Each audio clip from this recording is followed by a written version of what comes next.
All right, believe it or not, we are actually in the middle of March.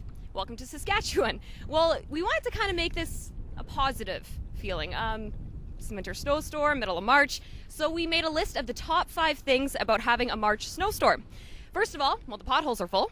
I mean, they're kind of hidden still, but for the most part, they're all filled up, so you're not going to hit those. Second of all, if you have a shovel, kids, make some extra money. It's a good idea. Third, looks white, clean, not as much drabness and gray out there. It's kind of a little bit more happy for the most part. And number 2, gives you another chance to watch that Homer Simpson plow video on YouTube. Might be a good idea this afternoon. And the number 1 good thing about a snowstorm in the middle of March in Saskatchewan is the fact that you don't have to mow the lawn. Thank goodness. So I'm Teagan Witko with Golden West Radio, talking about the top 5 things about having a winter snowstorm in the middle of March.